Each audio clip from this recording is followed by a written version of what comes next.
Lekin ko'pchilik uylaydi, ularning yo'q qilib yoki boshqa bo'ldi degan narsalar yo'q, noto'g'ri narsa. O'sha bizada oldingi nima ish qilib turgan bo'lsak, o'sha hamma ishlarimiz bor. Hamma o'sha nima kredit mahsulotlarimiz bo'lsa, hamma kredit mahsulotlarimiz bor.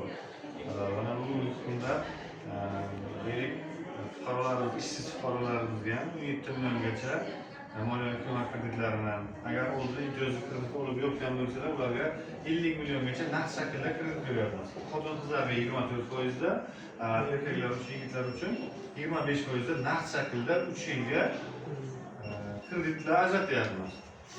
Bu o'sha bankimizdagi yaratilayotgan qulayliklar, yuridik mijozlarimiz uchun ham valyutada tezkor kreditlarimiz bor. 12% ga kelasiz, zavodni qo'yasiz. Kreditni olasiz, o'zingizni ehtiyoj uchun ishlatasiz. Bu yerda biz mijozlardan faktura ham so'ramaymiz. Nima maqsadda ishlatgan demaymiz. O'zimizdagi barcha bank mahsulotlarning hammasi bor. Ipotechnik kreditlarimiz bor. Kimga qanaqa kreditlarimiz ma'qul bo'ladi?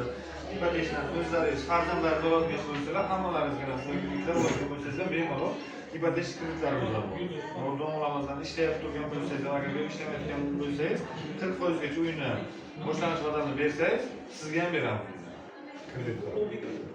Bundan tashqari subsidiyali ipotechnik kreditlarimiz bor. Agar subsidiyaga ariza bersangiz, o'sha arizangizga asosan sizga subsidiya xabarnomasi chiqadigan bo'lsa, sizga xonadonni topib kelasiz, o'sha asosda sizga subsidiya asosiyan kredit ajratamiz.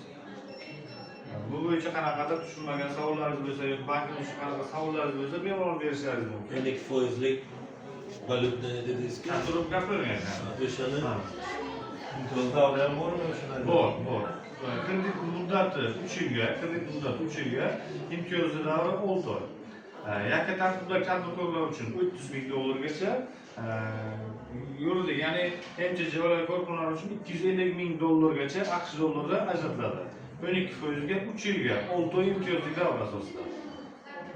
Turar joy bilan. Endi asosan noturar binolar, avtotransport vositalari, turar joy bo'ladigan bo'lsa, u yerda doimiy yashash turgan fuqarolar ro'yxatdan chiqishi kerak. Ya'ni propiskasi hech kim yashamasligi kerak bu yerda.